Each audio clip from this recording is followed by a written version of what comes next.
धूम्रवर्ण शंभराय शंभवे गजानना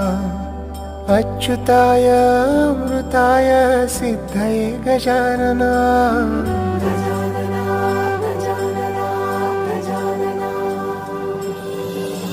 निराकार भाव घेतसे आकार